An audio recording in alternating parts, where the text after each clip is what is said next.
Órale! Bienvenidos and welcome to the Familia FFB podcast. This is your host, Jorge Martin. Familia, Championship Week! Championship Week! Vámonos, vámonos. Hopefully you guys are all playing for something this week. I'm telling you, it's, oh man.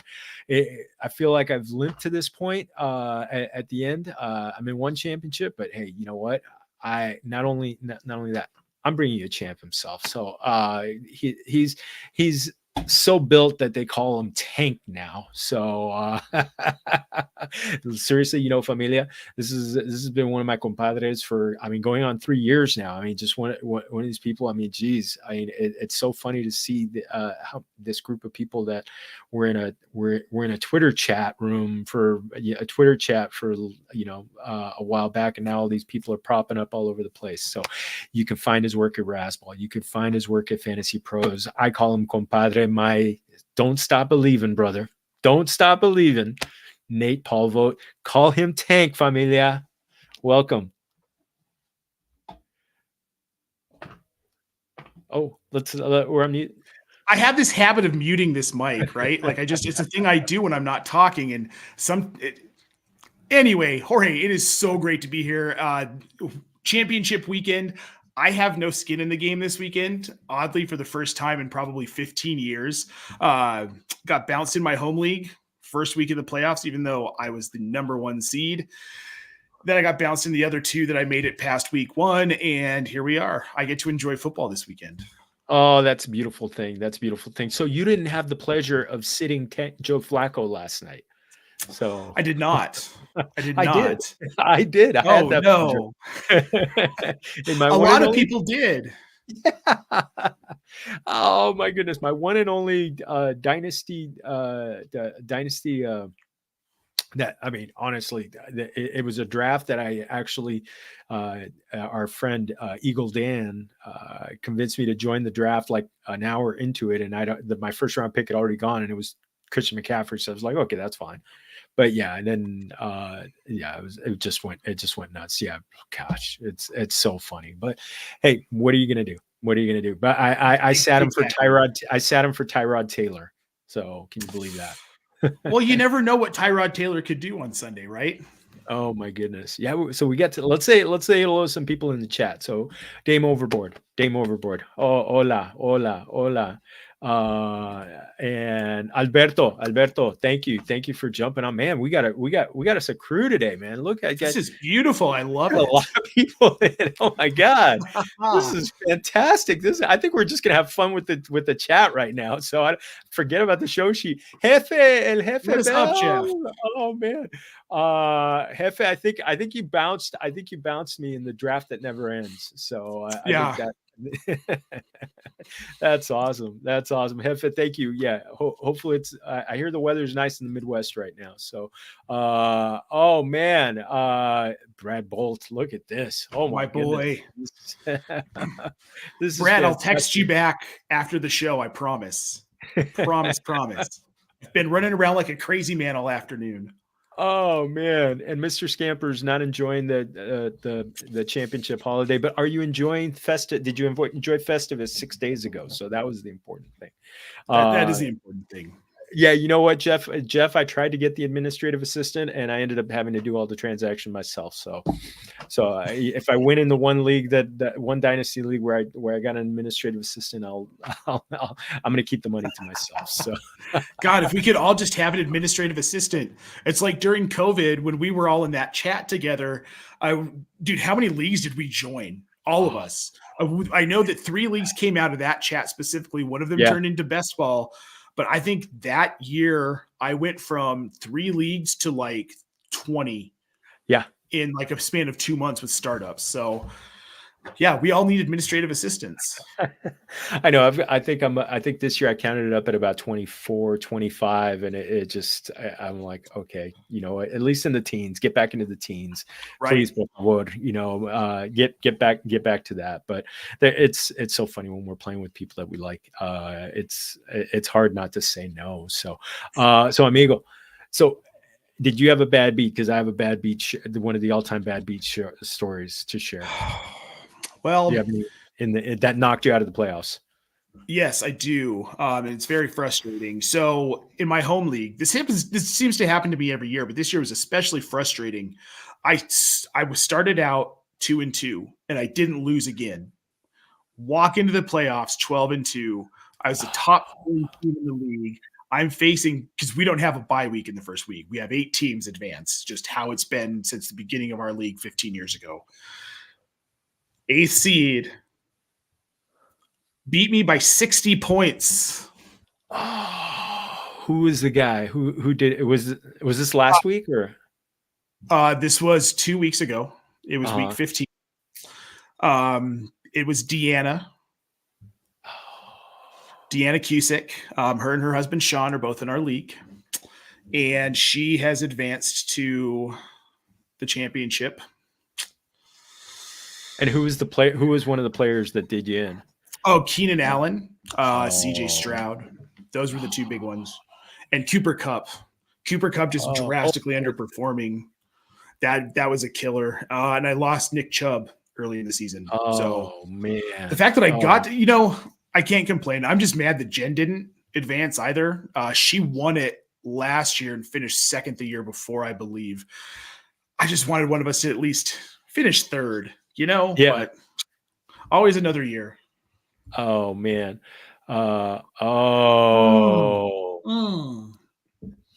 Dame. Oh. I'm going to tell you, I got you beat. So this is this is my bad beat story. Did you see the bad beats that I put on Twitter?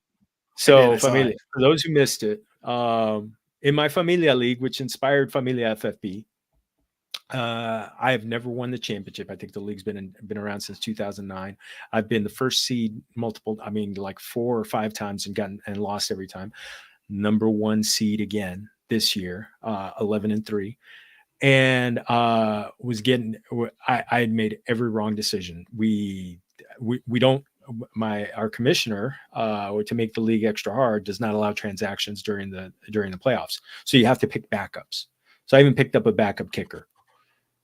I started the wrong kicker. I sat Cameron Dicker in his 21 points and his 5 field goals and 21 points.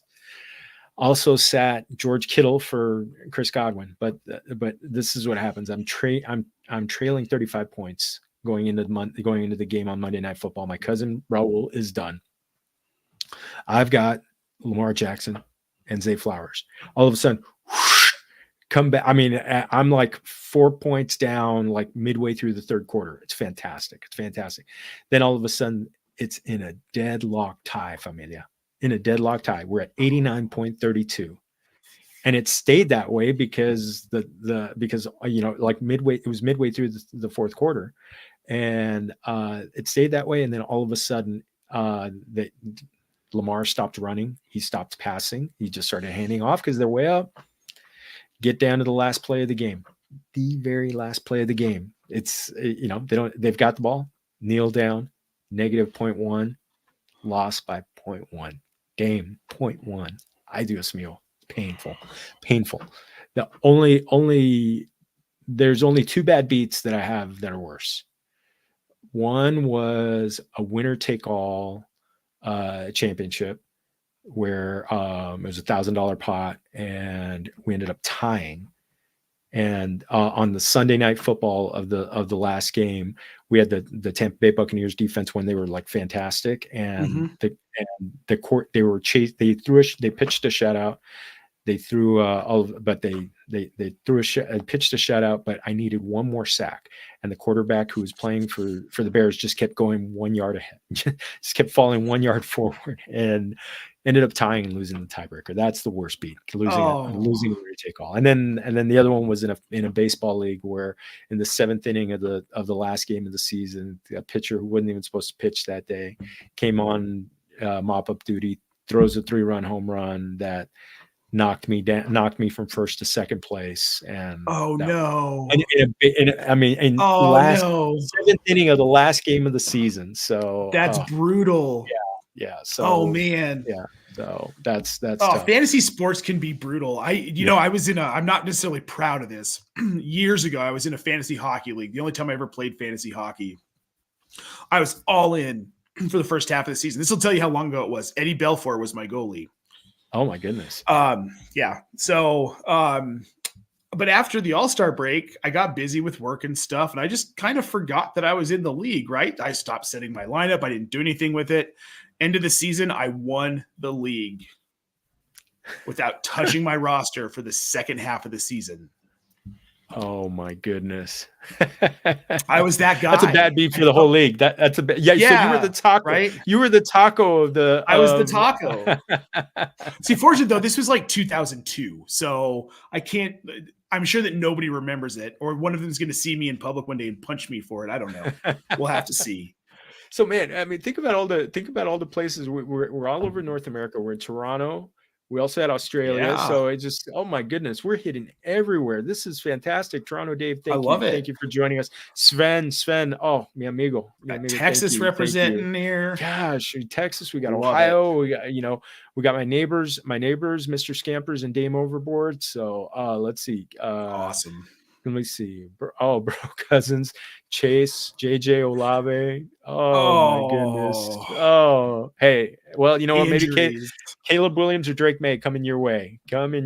So, and Boston's in the house. Boston. Nice. Boston. Oh my goodness. So, and you got your Red Sox tattoos too. So I do love it. I've got a bunch of Red Sox stuff over on this wall over here. It's just not football pertinent, Well, you know what? Well, we got former Red Sox. We got Mookie Betts, so that's okay. So we got him in LA. So now it's true. You got Adrian Gonzalez too. That's right. Agon, and Chris Crawford. That was a fun trade. Oh yeah, and Manning. And we sent you Josh Beckett too, didn't we? He was in that trade. Mm-hmm. Yeah, Beckett, Carl Crawford were in the Agon trade. Carl Crawford, yeah. Oh, but this isn't a baseball show. But still, it's not a baseball show. But you know what? Okay, a couple of things real quick before we jump into the games. The Flacco with this third straight 300-yard game. I mean, this is just unreal. He may have already won people championships last night if they streamed him. I mean, how amazing is this? It's pretty wild. 38 years old. And I mean, look, I think the most ironic thing about all of this is that he looked dead in New York last season. Yeah, so much so that they were willing to let him go. And they're like, you know what? We got Aaron Rodgers. We're going to ride with Zach Wilson if anything happens. We don't need Joe Flacco. We don't need that veteran guy. He comes in and 20, 27, 21, 31, and 29 fantasy point performances out of Joe Flacco. And not only that, not just from a fantasy perspective, he has this team. They locked down a playoff spot. They are still in contention for the number 1 seed in the AFC, and they're on their 4th quarterback. First of all, Kevin Stefanski, what a job he's done. But Flacco looks like old Flacco. And last night, he was 19 of 29, nothing impressive, but 3 touchdowns. He's gelling with this team. It's fantastic. It's one of those things where you're like, has he gone from being on the couch a month ago to taking him to the playoffs and maybe playing himself into a job next year? I mean, with all the teams that are going to be looking for a quarterback this offseason, some that have failed quarterbacks, maybe some are going to want a placeholder for a young guy, for a young guy that gets drafted. I mean, there's some, Caleb Williams, Drake May, Jaden Daniels, Michael Penix, Bo Nix. I mean, all these guys that are going to be drafted next April. But maybe he comes in as kind of like that guy to be, that 1 year guy to take care of him. So it's amazing. I think it's fantastic. I think it's absolutely fantastic. I could see him. I think he would be a good bridge guy. Like what I think Carolina should have done with Bryce Young this year. And what I thought they were going to do with signing Andy Dalton was you start Dalton, you let Bryce Young sit a year behind him. This team isn't especially good. You don't want to ruin the guy. So you bring Flacco into one of those franchises. He makes a good 1 year bridge. He's going to be 39. So you're not going to get more than 1 season out of him likely. But I think that's perfect. And I think he's shown in a decent offense, the guy can succeed and he might even be a guy in redraft who's worth taking in Superflex leagues next year. Oh, absolutely. Yeah, in Superflex leagues, absolutely, absolutely, and he'll be a streaming option in various weeks if he gets into a pass. I mean, we've seen what he can do in a pass happy offense. It's great. And Dane, yes, not just 10 years, 12 years. Let's not forget 12 years with Yamamoto. So, and oh my goodness, Nate, you got fans tonight. What's up, Aaron?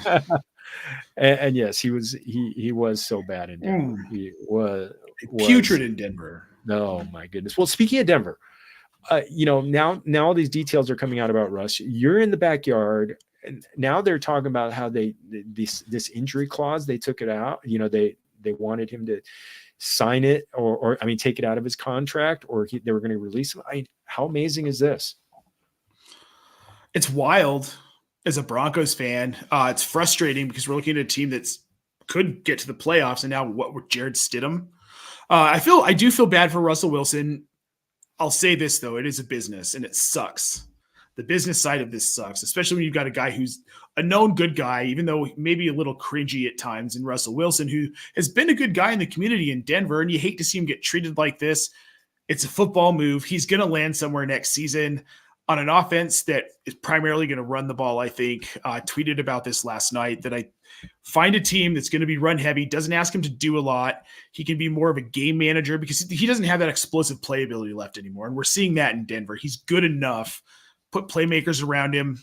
I mean, a team that could use a quarterback off the top of my head like that is like, I don't know, the Seahawks. They do have a good running game. They do have exactly. I think that's what we see from Russell Wilson. He can't. I know he said today he wants to stay in Denver, but I mean, let's be real about this. That's not an actual possibility in all of this. Sean Payton wants to move on. They're going to do something likely to try and move up in the draft for a quarterback, or they're going to go after one of these guys who might be available, like Justin Fields. Baker Mayfield might be out there. We don't know if he's going to stay in Tampa Bay, which is something I think we'll talk about a little bit later. I don't think Russell Wilson's dead. I see in the chat here, Gary saying Patriots, maybe. That wouldn't be a terrible fit either. So we'll just have to see what happens with Russell Wilson. As far as Denver goes, though, I'm really worried about some of these skill position guys. Like Courtland Sutton, man, dude has looked fantastic this season. What does this do to him next year with the uncertainty at quarterback? Who is Sean Payton going to bring in? That to me is the big thing. I mean, who's going to be available that's an upgrade? I don't think they're going to draft high enough to get one of those highly ranked rookies, unless they're going to trade every pick for the next 5 years. So, and even then, I don't think they're allowed to. But I mean that's the thing. Where do you upgrade? I don't know where. I mean, you're looking at one of these mid-level free agent guys floating around. I mean, knowing Denver, the history of what the Broncos have done, maybe they bring back Trevor Siemian. Marcus Mariota is probably going to be floating around. Mitch Trubisky will be floating around. Mac Jones is a guy who will probably be out there. It kind of sounds like from New England. There's a lot of rumbling that they might try and go after Jaden Daniels in the draft. So I honestly don't know what Sean Payton thinks he's going to do. I feel like he's looking for Drew Brees 2.0, and unfortunately that doesn't exist right now. Yeah, he's not walking. Yeah, he's not walking through the door. And right now, I mean, free agency with quarterbacks is so different than it was, what was it, 18 years ago when, no, even more. That 18, was 19. Oh, that was 06, yeah, 05, 06. So that was 18 years ago. I mean, it's a lot longer. Well, I mean, next week, it'll be 18 years. Yeah. But yeah, no. So I mean, it's nuts to think about that possibility, whether he's, I mean, who is going to be better and who they're going to be able to get. So I don't know. I don't know if this is a good move. I always kind of think, I mean, it's kind of like Kirk Cousins in Minnesota. That Minnesota would love to move, would love to upgrade from him, but how do you upgrade? Sure, but right. I mean, Kirk Cousins has been pretty good. We give him a lot of crap, but guy throws for 4,000 plus yards almost every season. What more do you want? Exactly. And the feeling here, and we can move on after this, is that amongst the sports media is that this is going to set the Broncos franchise back 3, 4, 5 years because they don't have money to go out and do anything splashy. They don't have picks to move. So where do we go from here? Is Jarrett Stidham the starter next year? Oh man, I think the only way yeah, that's the thing. And is Jarrett Stidham better? That's the big thing. So that's the big thing. That I've had, I've had the conversations with people with some people where it's kind of like, does Peyton feel like he can make anybody into better than Russ? But then why didn't he make Russ better? So, and I think, but you said it perfectly. Drew Brees is not walking through that door. So I don't know if it's a good move to do that right now. So we'll see. All right. Vamos a ver. Let's see. We got, 2 more questions, then we're going to jump into the games. What Vegas is building. So, I mean, what they did what that defense did was real deal on Christmas Day. I wasn't believing, and now all of a sudden I'm like, forget it. I'm bought in, at least defensively. If they get a quarterback, I mean, if you're Mark Davis right now, are you keeping are you keeping Antonio Pierce? Yes, 100%. This team's playing markedly better than they were under Josh McDaniels. And okay, can we be done with the Josh McDaniels experience in the NFL? He's a fine coordinator, but let's stop giving him any power head coaching jobs. The guy's an asshole. Players don't like him. They don't want to play for him. He ruins teams. Then you see Antonio Pierce come in here, and this team is actually playing cohesively. They look like an actual team. You've got to give him the shot, right? You've got to give him 2024 to see what he can do. Give him a 1-year deal. Give him incentives that make it worth his while to stick around if he wins. See what you've got. This isn't a team that's going to be competing more than likely next season. Their defense is phenomenal. Offensively, they need a quarterback. And if they're going to go young in the draft, which is the way I think they should go, we're a year to 2 away from them being competitive in the AFC West. But I think you got to give Pierce a shot to show what he can do with this team and what he can build now that he's got the attention of the locker room. And that's what you want. It's what McDaniels didn't have. Absolutely. And, we see this with certain coaches that they come in and maybe they're on one side of the ball or the other, but the big thing is they build a culture and the buck stops with them. And it's like Mike Tomlin, what he's doing in what he's doing in Pittsburgh. And I mean, so many guys, I mean, Sean McVay out here, even though he's on the offensive side of the ball, he's still, very much ingrained and the buck stops with him. And he gets great coaches who really, really coach people up. So, I mean, he's an executive that way. So, I mean, that to me is the big thing. So, and maybe Pierce is that guy. I mean, he's really getting these guys to play for him. And you know what? I think that's half the battle right there. And you get leaders like a Max Crosby, who's, this guy, I was impressed with him. I think it was 2 years ago when he really blew up on that. But I mean, he's gotten even better. He's great against the run, and he's just an animal in the pass rush. So I think he's fantastic. St. Patrick, San Patricio, muchas gracias for joining us. Thank you. Thank you. Oh my goodness. We're really all over the place right now. This is wonderful. But yeah, I hope he gets to keep the job. So let's see. Jay McD. Yeah. His image and his grizzle vet. Nah, I think it's over. I think he's Norv Turner. So, the guy who's a good coordinator, but not going to be the guy. Oh, so. Good old Norv. Oh, look at this is a great question. If the Bears move on from Fields, how about Fields to the Raiders? I would love to see that. As someone who lives in Denver, please God, no. But from a football perspective, that would be really great for Justin Fields. Oh man, that would just be that would be incredible.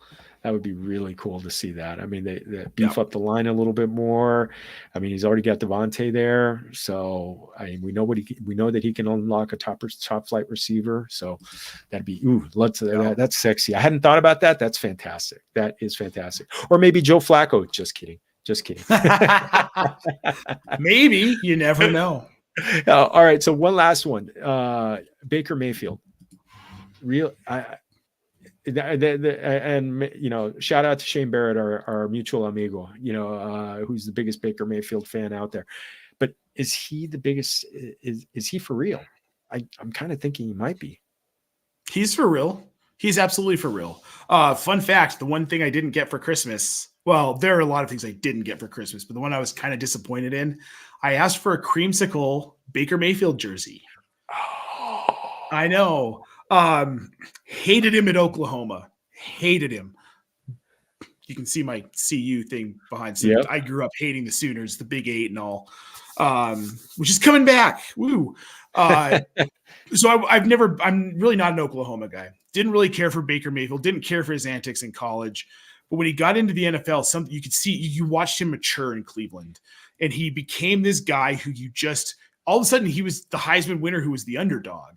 Because he was on a crappy team, coach after coach after coach, didn't really get a good solid shot in Cleveland. And I just kind of fell in love with the guy. And then what he did last season, going into LA with almost no knowledge of the playbook, much like what Josh Dobbs did in Minnesota this season, and he goes off. And then what he's done, finally having an offense that suits him, having an offensive line that can somewhat protect him, but having two marquee receivers and a running game is something Baker Mayfield's never had. He has a stability here, and he's playing very, very well. I recommended starting him over, before we knew he was going to be out, Trevor Lawrence this week. I also recommended starting him over Patrick Mahomes this week. I know it's spicy. It was last night with Eric Bachman on the FFPC show on the Better Sports Network, and I'm not going to take it back. Baker Mayfield has been electric. We all know Patrick Mahomes has had problems. This is a Kansas City offense that isn't firing on all cylinders, and now they don't have Isaiah Pacheco or Jerick McKinnon. That's a red flag for me. And it's Patrick Mahomes. He's not someone I'm devaluing in Dynasty because of what's happened this season. We know the talent level is there. This particular week, these particular matchups, I trust Baker Mayfield more than I would trust Patrick Mahomes in the fantasy championships in the year 2023 AD. I wish I had thought about this 2 weeks ago, because I sat Baker Mayfield for Trevor Lawrence 2 weeks ago, and it cost me. That was the difference, winning and losing. So that was different bad beat.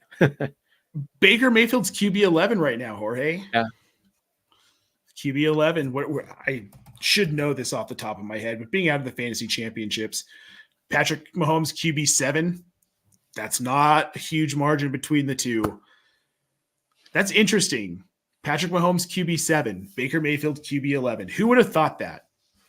And I was in the Scott Fishbowl draft with Mr. Scampers. I had the 101, and 5 minutes before, Dame Overboard came out to me and she said, "Are you taking Josh Allen?" And I said, "No, I'm gonna go with Mahomes. Change it up." But oh well, that's why I'm not playing right now. Right. That's all right. That draft in Trophy Smack was still one of the great experiences. Oh, I was so jealous of you guys. Might have to come out for that next year. Please do. I mean, Troy came out, Matty Kroll came out from Dr. Kevin Murray came down from Seattle. So it's just a loaded draft. Oh, it was a loaded draft. It was sharks all over the place. And I think we had eight or nine teams made the playoffs from our league. So, for as deep as the Denver drafts were, I'm surprised we didn't get more people. We had obviously Dave Kluge, Josh Larkey, myself, Jen, Jordan Fiegelman from MB Fantasy Life, Jordan Vanek, Joey Wright was at our draft, but Jordan Vanek drafted, we had sharks, and I don't think anybody made the finals. Oh man, Robbie was there too. I think Robbie Johnson. Robbie was there as well. Yeah, Robbie was there. Oh my, that was a good crew. It's a really good draft. Amazing. These crew. Live drafts are they're amazing. If you haven't done one, I recommend it highly. The live drafts, it's like nothing else. It's like nothing else. Saying hello to a couple other people. My primo Efren. Feliz Navidad, primo. Send you big abrazos for Feliz Año Nuevo. Send them to all my familia out there. Out in Texas. So now we're in Texas. And Dame, yes, agreed. So Denver. Gary was there. Yes, my boy. We all had lunch afterwards at Chubby's. The best Mexican. If you ever come out here, we're going to Chubby's, Jorge. Okay, we're going. What's their specialty? Green chili. Chile colorado, chile verde. Yeah. Mm-hmm. Oh man. I'm hungry now. It's hungry. crack. Oh yes, and Hills have pie division. So good times, definitely. All right, so I want to un momentito, real quick. Hold on one second. I got a cough. Sorry about that, Familia.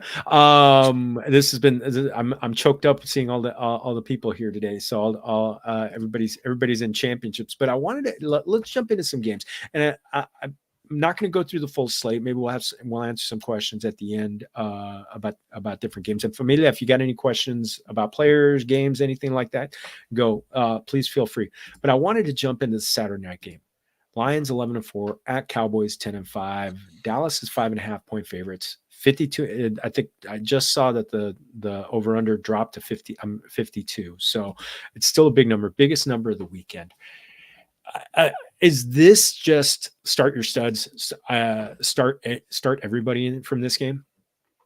Yeah, I think so. I mean, this game means so much to both of these teams. I talked about this a little bit last night, and I'm going to bring it up again tonight. When you get to this point of the season, these games matter so much. People were talking about sitting Flacco, and I said, don't sit Flacco because this game means a lot to the Browns. Yeah. This is their opportunity to lock in a playoff spot and stay in the hunt for that first seed. For Detroit and Dallas, this is supremacy in the NFC. If Dallas can't beat the Lions have just shown they are the top dog in the conference. Everything goes out the window in these kinds of games. This could be 50 to 52-50. It could be like that Chiefs Rams game years back where it was just ridiculous. Or it could be 13-10 and be an absolute slugfest. More likely than not in this game, it's going to be just crazy scoring. Start your studs. I totally. I mean, the Detroit Lions are one of the worst pass defenses in the NFL right now. So I mean, you're done. I think this. I saw. I heard earlier that the over/under passing receiving yardage prop for CeeDee Lamb is 100 yards. I mean, that's just. But you know what? I'm still taking the over. In this, indoors against that defense. I think I think it's going to be a game with haymakers. I love it. And the Dallas defense has shown some leaks of late. They've had some injuries and they've given up some plays in the run game. So I think it's great. Now we're starting our studs. Obviously, Amon-Ra St. Brown, the Sun God, love you so much. Oh, every time I had him on, he was so fantastic. Laporta, you're starting Laporta. Shout out to Andy Behrens, who has been shouting about Laporta for about like 9 months now. I feel like he must be his dad right there. Yeah, right there. So, but Goff, Dak. I mean, they're both so much better indoors. My question is, some of the secondary guys. Brandon Cooks, Jameson Williams, both are getting some play. Both seem to, emergency flex play, kind of, could you see yourself on a deep league starting either one? Brandon Cooks more so than Jameson Williams. I think the Jameson Williams experiment's mostly over in Detroit, or that's how it feels to me. Brandon Cooks, however, I mean, he's Brandon Cooks. And this is the kind of game where you see a guy like Brandon Cooks, all of a sudden, out of nowhere, he has 25 fantasy points because he hauls in 2 touchdowns and has 100-something yards and like 10 catches. I'd be actually fairly comfortable rolling Brandon Cooks out as a flex this week. I mean, if you're battling between some lower level guys, if you're looking at maybe you've got Josh Palmer or some of these other fill-in wide receivers. You're looking at maybe Brandon Powell in Minnesota, KJ Osborne, some of these guys. Yeah, I'd be fine plugging Brandon Cooks in over one of those guys. I think he has a higher ceiling. He has a higher boom potential than the rest of those guys. I think you're right. I mean, he's still got speed. He's still got speed. Dak is fantastic indoors in that. Here's a question. That's a really good question about this one. So after benching Laporta for Njoku, which took amazing amount of intestinal fortitude, Laporta over Monty. Playing Laporta over. Could you play Laporta over Monty? Yes. Whew, I think I could too. I'm going to assume this is PPR, and yes. Yeah. Either way, I think it's yes. And it's for third place. You know what? if it's a third place game, I say just do it. One thing I saw, Graham Barfield tweeted earlier this week about how the predominant defense that the Cowboys run, I think it was like single high safety, is something that Laporta absolutely destroys. So I saw that same tweet. Yes. Yeah. So this could be a big game, and I mean, gosh, Laporta's a tight end 1 right now. I mean, he's look at this, Scampers. That was your first game. That's amazing. 54-51. That is amazing. Rams over Chiefs. That was one of the most amazing games. Wow, that's really cool, Dame. During the offseason, I think I may watch that game again because it's. By the way, the question is half PPR on that one. Half PPR. I'm Laporta. It's Laporta for me. I think it would be Laporta. Monty's gonna Monty could still have a game because they do like giving him the ball near the goal line. But I think Laporta could have himself a big game, and this is gonna be a throwing fest. This is going to be a throwing fest. It's going to be concentrated between the passes are going to be concentrated between Laporta, Sun God. Obviously, he's going to get 10. He's going to get 10 to 15 targets by himself, and then easy. And then I think it's Gibbs, and I don't know how much we talked about Jameson Williams. Maybe he gets some darts. Maybe we hope that he can next year. I'd almost rather, and this sounds gross, but I'd almost rather take a flyer on Josh Reynolds this week. Ooh. Over Jameson Williams. If you're looking for another Detroit pass catcher, if you think this game's going to go pass heavy, which we all know it's going to, Josh Reynolds is worth a stab. I mean, he's only 17% rostered in sleeper right now, so he's out there. Ooh. If you're looking for a sneaky play and you're just really worried, pick up and play. This is do I start Josh Reynolds or Randall Cobb type? Like, my roster's busted and everything's injured. But he could have sneaky value. He's a guy who could sneakily get 15 fantasy points for you in PPR. No, absolutely. All right, so we get the Dame said that's right. That Rams Chiefs game was moved because the field in Mexico was not playable. So that's right. I forgot about that. Yeah, they played that game on Monday Night Football. So they moved it to the Coliseum, and it was absolutely pristine conditions. So just absolutely. Okay. So we got a good question from our amigo Juan Pena, from our wide receiver 1 and 2, RB2, and flex spot. Okay, well, you're starting Justin Jefferson, so you're not thinking about that. Wide receiver 2. Kansas City's playing Cincinnati this week. I like Rashee Rice. I do like Rashee Rice. So I'd probably go Jefferson Rice here for your wide receiver 1 and 2. RB2. I'm thinking Zamir White if he's starting.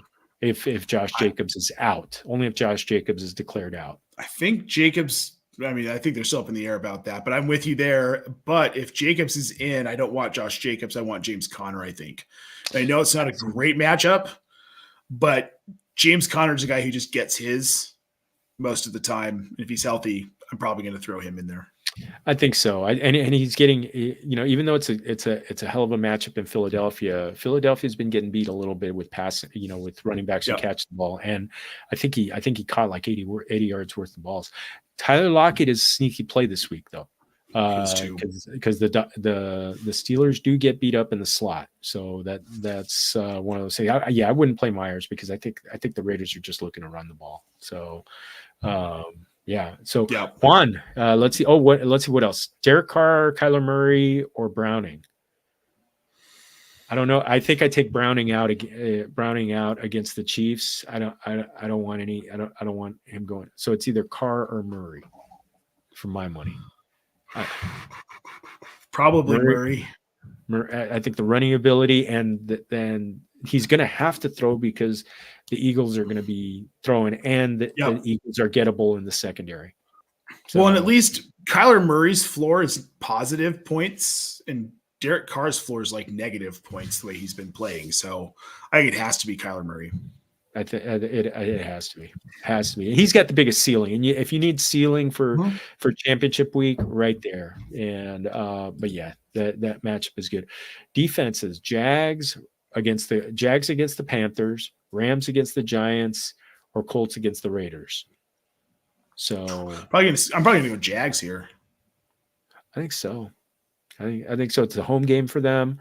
The Rams are on the road, even though they're going up against the backup quarterback. I think I'm with you, brother. I'm with you, amigo. So, Juan, muchas gracias for your questions. Muchas gracias. Okay. Oh, so last thing. What? Let's get back and let's pick this game, the Dallas game. 5.5 points, 52 over under. Which way are you leaning? I'm leaning Cowboys. Ooh, 5.5. And how about the over? The way we've been talking, I feel like we're going over in this one. So yeah, definitely over. There's part of me that feels this is going to be a field goal game.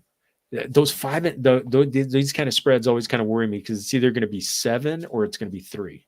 Yeah. So there's never it's not going to be it's not going to be 40-35 or something like that.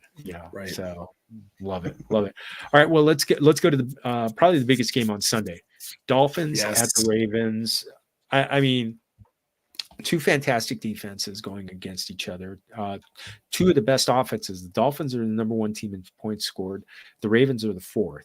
So I mean, it's with both defenses being so good. Oh, weather's not expected to be an issue in this one. So temperatures not expected to be windy, not expected to be freezing cold. So I think temperatures I saw were going to be in the 50s. So great football weather. The Dolphins don't have Jalen Waddle. So the big question is this going to be 15 targets to Tyreek Hill, or are they just going to throw everybody at him? I think it's going to be 15 targets to Tyreek. I think we're going to get a fair amount of Raheem Mostert in this game. This is an interesting one because there's so much on the line here. And Miami, we expected to be here, right? We didn't expect Baltimore to be here. Nobody expected Baltimore to be here, especially first year with Todd Monken, new offense. Weren't quite sure what we were going to get out of it. This should be a pretty high scoring game on the Miami side. Like I said, Mostert, I'm not really worried about Waddle being out because he's been such a kind of up and down. You don't really know what you're going to get from him week in and week out.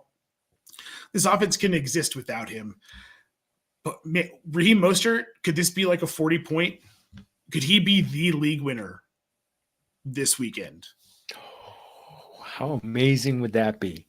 From the guy who's an afterthought, people's like RB3 or RB4 on draft day. I mean, I just wrote about that on Yahoo last week, where it was like he may be the value of the year, where I think he was going like in the 10th or 11th round, and now I think he's the RB2 still, and number one in rushing touchdowns. So yeah, I think CMC got to him last week. He was able to break through a little bit. Kyle Hamilton had a little bit of an injury, so maybe that kind of takes, back to Tyreek. It kind of takes away some of their deep coverage there, so kind of dings them out there. Yeah, I think you're right. I mean, this was a 42-38 game last year. Granted, that game was in September, still in Baltimore, but it was nice weather at that time. But sure. Oh man, this one. How do you think? How do you see Baltimore kind of attacking them? I think that's going to be an interesting one. I mean, there isn't much to their running game right now. They've got Gus Edwards and Justice Hill. So they're going to throw the ball a ton. And I think we're going to see Lamar use his legs like he's been doing, which apparently isn't quarterbacky enough for some people. I think it's just fine myself. I don't need my quarterbacks to be quarterbacky. I need them to perform and be athletic and score me points. I don't care how they do it.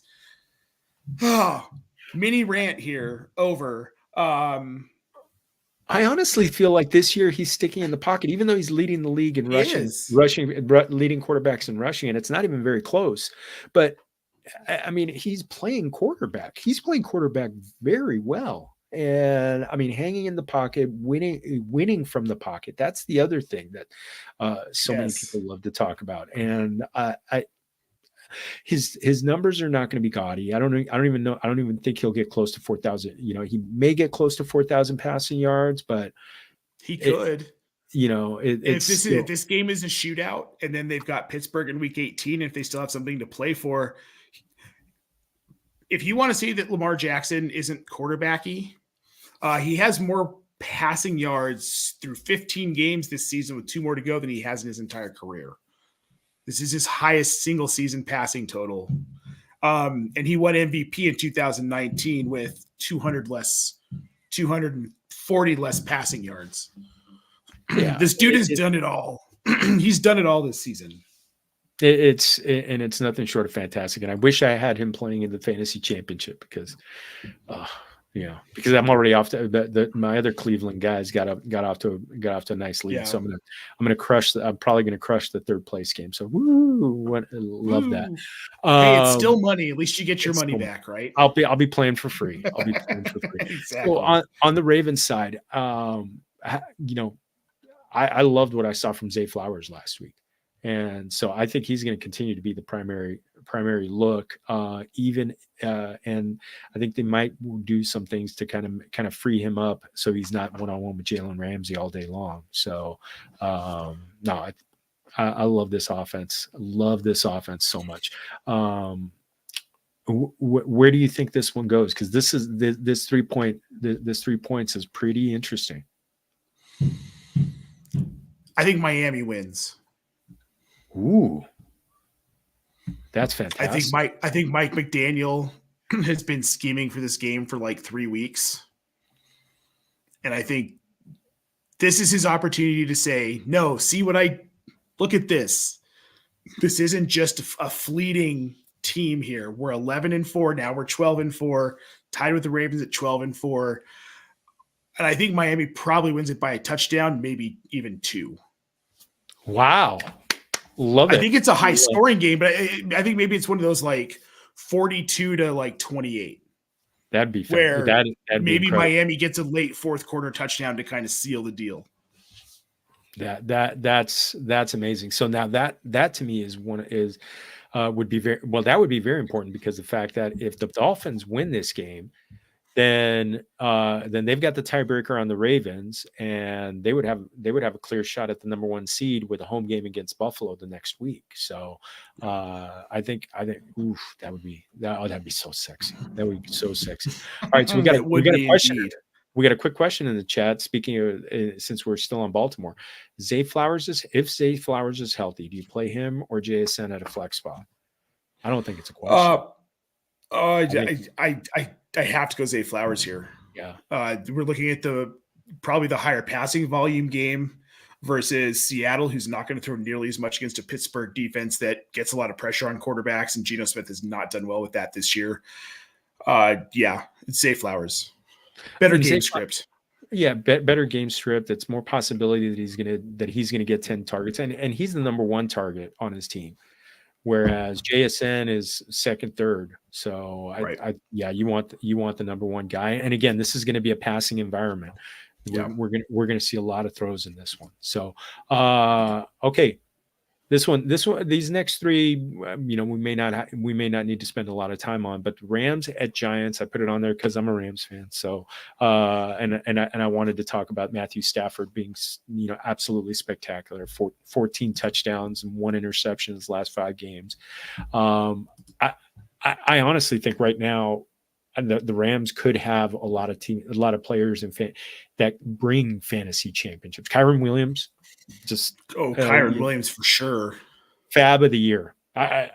Can you think of anybody maybe his teammate Puka is the other one. Well, yeah, it's him and Puka. Yeah. Those are your fab MVPs from this season. You could maybe make a case for Jerome Ford, but what Puka and Kyren have done, because what Kyren Williams is RB4 right now? Yeah, with missing 5 games. He's RB8 and he missed 5 games. But Kyren Williams, Puka Nacua, Cooper Kupp has been I mean, you can't bench him, or can you bench him this week, Jorge? You, the Rams fan. No, I don't think there's a way you could bench him. I mean, he dropped 2 touchdowns last week. So, there one he hit him in his hands. He should have caught it. The other one, it would have been a great catch for him to get it. So he's still getting red zone targets. He's still getting targeted, and the Giants can't stop anybody.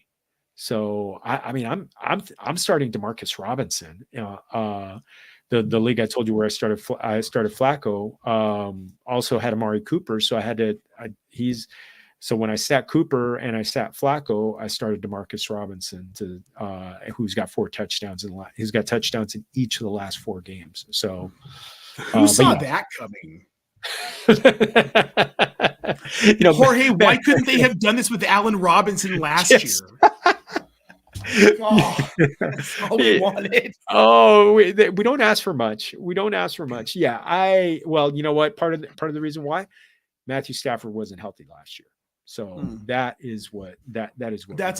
So fair enough. But yeah, I mean, I think, but yeah, I definitely think at the very least, Kyron Williams, Matthew Stafford, and Puka are gonna help people win championships this week. Somebody sent out the question. I saw it on Twitter. Matthew Stafford or Patrick Mahomes this week? That's a fair question. That is a very fair. Yeah. I saw a debate where, look, Matthew Stafford might be playing at an MVP level right now. Yeah. And you might have to consider what he's done with this team over the last 6 to 8 weeks. You might need to put his name in MVP consideration. And I think that's really more than fair.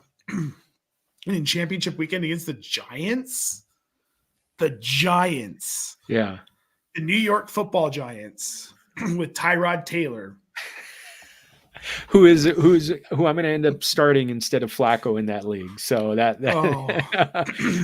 that was with, I also had Trevor Lawrence, and when he got ruled out, it's like, okay, well, Tyrod is my only option. So I'm still sad that DeVito's not a thing anymore. I loved the whole Tommy DeVito thing. I thought that was great. But for real, like I might, just like I said, I might consider starting Baker over Patrick Mahomes. I'm more inclined to start Matthew Stafford over Patrick Mahomes this week. Even though Mahomes is in a great matchup against the Bengals. So that one's, that one. I don't know. If he had more receiver help, I'd be okay with it. If you gave Mahomes either one of Puka or Cup, it'd be, yes, you're just like, 100%. It'd be wonderful. Just absolutely wonderful. It. So now any worry about starting Saquon against the Rams, who are number 2 against running backs? Of course, but he's a stud, and you don't get cute in the fantasy championship. Go into it knowing that he's going up against a really good run defense, and maybe you chase points at other positions to make up for it if he falls, but you can't bench him. No, you just can't bench him. He gets too much volume. He's going to touch the ball. He's going to touch the ball at least 15, maybe 20 times. So he'll be fine. He'll be good to go. All right, we got 2 more games we're going to talk about. There was a question earlier about Steelers at Seahawks. Maybe a little rain, but not expected to be a lot of rain because it is Seattle. So Seattle 3.5 point. That hook is very interesting right there. So it is. Thoughts on Seattle? I'm gonna go Seattle's offense against the Steelers. We still don't know about Kenneth Walker, but I think we're expecting that he plays. Level of confidence in him? My level of confidence hasn't been huge in him this season. Coming off an injury, we don't know if he's going to play. If he does play, I don't love it. If you have a pivot that makes sense, I would pivot off Ken Walker this week. Yeah, it's going to be tough. It is going to be tough having either one, because you got to figure out, you got to have somebody better than him. And so if you've got Rachaad White, if you're between him and Rachaad White, I'd start Rachaad White. Oh yeah, in a heartbeat. Yeah, the Saints, their run defense has fallen apart over the last month and a half. So it's been a rough one. It has been a definite rough one. So yeah, and Dame, yeah, the week before was Cup over Puka. So yeah, you can't bench, Right. you cannot bench either guy. On the receivers, obviously you're going to start DK Metcalf, but looking at we talked about Tyler Lockett being a good play. JSN also playing out of the slot. Could I know we didn't put him in earlier, but could you consider him as a flex play? As a flex play, if you're chasing points, again, with some of these like 2 and 3 wide receiver situations, it's who's going to end up scoring the touchdown. Right. It's just like between all three of these guys, between Metcalf, Lockett, and JSN, any of those 3 guys could score a touchdown. Now, DK, you get that built-in volume. So if he doesn't score a touchdown, you still know you're getting 10 to 15 points out of him because he's going to get that target volume. Kind of the same thing with Tyler Lockett, though you need him to get a touchdown to be extra relevant.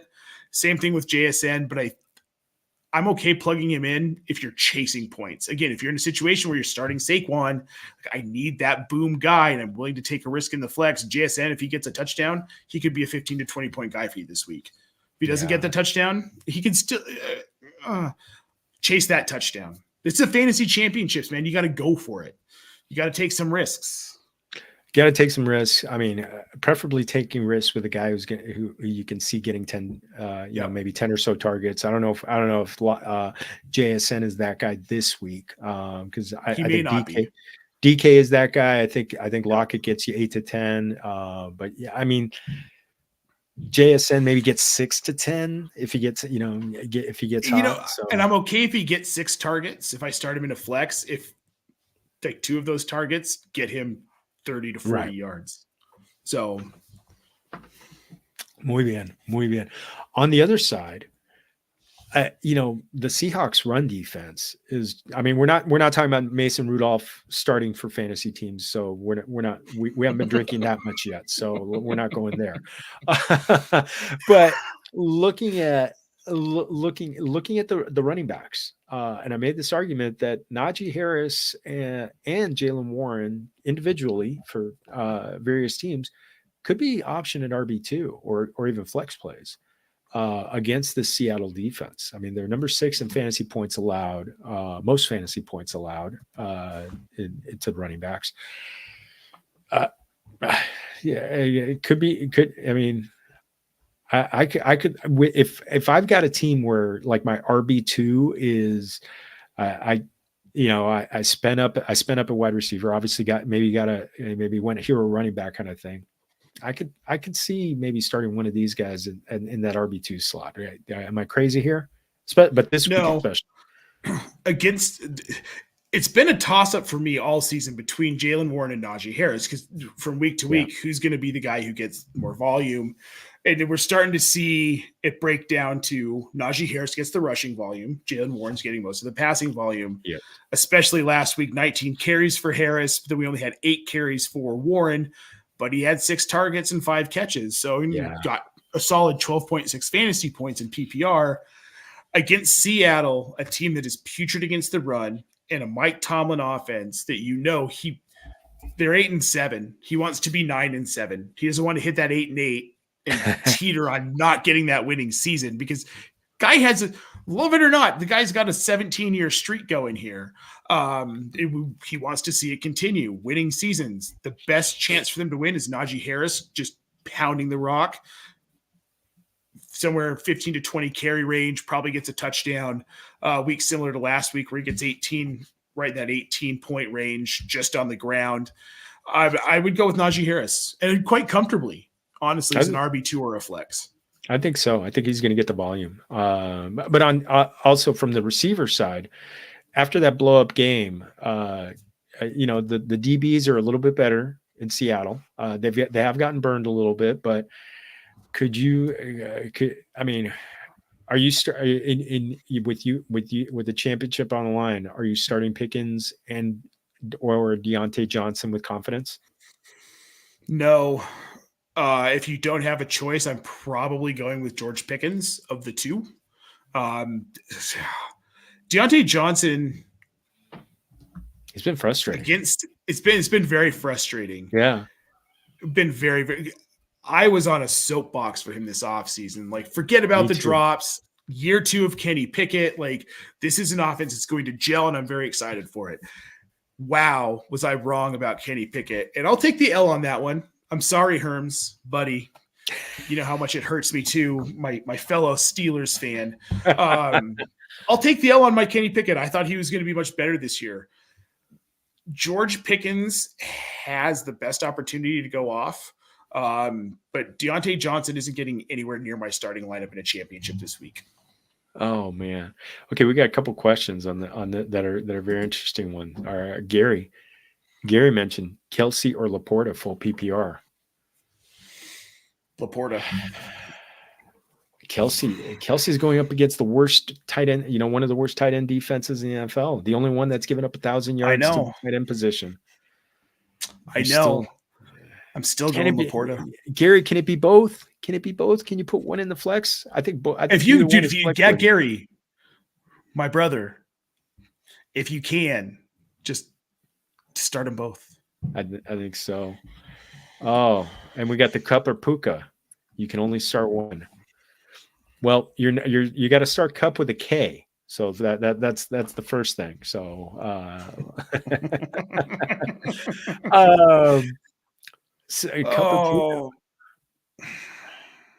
Cup. Puka. I think Puka's got a hip injury, and Cup coming back from the hammy. I'm going to say Cup. I'd go Cup. I think you're right. I mean, he's still got targets. Yeah. He's still got red zone targets. He's the guy that he's going to. I hate it that you can only start one. It must mean you have Justin Jefferson as the other receiver. So right. So Gary's just toying with us. Yeah, exactly. All right. So this next one, I think I know where we're going. Now we got to make sure he's healthy. I know he's been practicing. Jaden Reed over Deontay Johnson. If Jaden Reed is playing, you play Jaden Reed over Deontay Johnson, 100%. Yeah. It sounds like he's trending towards playing. So the only tough part is Deontay that it looks like he's trending toward playing. The only tough part is Jaden Reed is in the later game, so that's true. That is the tough one. So you got to make sure Jaden Reed is healthy before you start him. But yeah, I think both of us, we're both on board with this one. So we didn't pick the game. Which way you leaning on Steelers 3.5? Steelers. Yeah, that hook. I think they pull this one out. That hook gets me. Yeah, I think you're right. I think TJ Watt maybe makes a play and turns the game around, and I think they win. And same. All right, so we're gonna zoom through this last one. You good to do one more game? Perfect. Let's go. Okay, Packers Vikings, 7-8. Both teams are 7-8. Basically, this is winner gets in the playoffs. We've already talked about Jaden Reed, but you're looking. I mean, the Vikings are starting Jaren Hall this week. Yeah. We didn't see enough of him to know if he's potentially good. I know a friend of the show, Kevin Du Bois. He loves Jaren Hall. He does love Jaren Hall. It's true. Yeah. So. Ooh, but in this one, the Packers can't stop anybody right now. No, they can't. Could it be that Justin Jefferson is just so good that Jaren Hall is just gonna be all he needs to do is just feed him 15 targets? No Hawk. Yeah. Yes. Justin Jefferson's going to have like 15 targets. Jordan Addison should have a good solid 10 to 12 targets, and I've seen people saying that you should sit Justin Jefferson this week because of Jaren Hall. No, you'd have to be absolutely crazy. He's going to be a target monster. Oh, we've got a little. Hey, how you doing, little guy? What's up, Jackson? Can you say hello? Hello. He can't hear because I've got the headphones on. Hello. Please come on for a minute. You want to come try him on for a minute? Yeah. Jackson needs to say hello. Say hi to Jorge. Hi. Hi, Jackson. How are you? Good. Do you know any Spanish? Have you learned any Spanish? No, not Can you? yet. So can you say hola? Yeah, hola. Muy bien, muy bien. Do you like Mexican food? Yeah, I love Mexican food. Tacos? Do you like tacos? No, I've tried taco. I do like bean and cheese tacos, just not regular tacos. What's your favorite Mexican food? You said you love Mexican food. Probably the bean and cheese taco. Ooh, Bean and cheese taco, yeah. What about bean and cheese quesadillas? Bean and cheese quesadilla too. Oh my goodness, with the cheese where it comes out really stringy, that's fantastic. Oh, that's incredible. That is incredible. Oh, those are love those. Love those. Have you had tamales? No. No, you haven't had tamales? Okay, well, how about burritos? Do you like burritos? What? Say bye, Jorge. What does my mean? Okay. You say bye. What? Say bye. No, I just have to say. Take care, Jackson. All right, I'll come see you in a minute, okay, bud? Oh, awesome. He's got to hop on and say hi, right? Yeah, beautiful. We love. Yes. You know what? It's Familia FFB. What else are you? Exactly. If you don't have Familia on, it's perfect. Exactly. But yeah, I can't believe that somebody was thinking about sitting Justin Jefferson because he's just going to feed that. Jaron Hall's going to. It's like Aiden O'Connell when he was feeding Devontae Adams earlier. Yeah. Yes. So don't listen to that analyst. If you're watching this show and you heard this person earlier in the week, it's a fairly prominent analyst. I won't name because I don't want to shame them here. Don't sit Justin Jefferson this week. Jaron Hall will be just fine for Justin Jefferson. 100% you're right. And I love what you said. And this is a Ty Chandler game too. It is 100% a Ty Chandler game. This is, I think he's going to get 15 to 20 carries and he's going to get over 100 yards. It's going to be a big game. On the other side, we've already talked about Jaden Reed. It doesn't look good for Christian Watson. I mean, honestly, that's why, Jaden Reed, this is a big, I'm kind of surprised this is a 43.5 point over under. Both defenses are beatable. The Vikings are really good against the run and they've gotten good pressure. When they don't get good pressure, they're a little shaky in the secondary, but I think this could be more than a 24-21 game, dude. Don't you think? Oh, I absolutely do. I just wonder if they're looking at it like you've got Jaron Hall at quarterback for Minnesota. Jordan Love he's been so up and down that this could be a really sloppy game, and maybe Vegas is hedging their bet on that. But I would take the over on this 43.5. Love it. The only tough part is Aaron Jones is going up against the number 9 running defense against running backs. So it's going to be a tough matchup. Hopefully he gets some work in the passing game to kind of even things out. So we'll see. Who do you think the Packers pull this one out or the Vikings? I mean, because with a 1 point spread, it's basically winner. Yeah, it's a wash here. I'm going Packers. I think Packers win this one. I think it's kind of hard. I think Justin Jefferson will do just enough to make it interesting, but I think Jordan Love and his pass catchers, I think they pull it off, kind of like a field goal game. So, mi amigo. Any other guy? I put a bunch of games, but we got way over an hour. So, two things that I want to ask you about. CMC against Washington. Is he going to make his MVP push? Yes. In a big way. I think this might be his best game of the season against Washington. Absolutely. I think this could be one of those, like, this could be a similar game to, like, remember that game that Alvin Kamara had on Christmas in championship week a few years ago? Yes. Yes. So had like 85 touchdowns. Yeah, that was wonderful. I remember. I think this could be a 200, scrimmage yard, 4 touchdown game. I mean, that's the kind of game this could be for him. So I definitely could be that kind of game.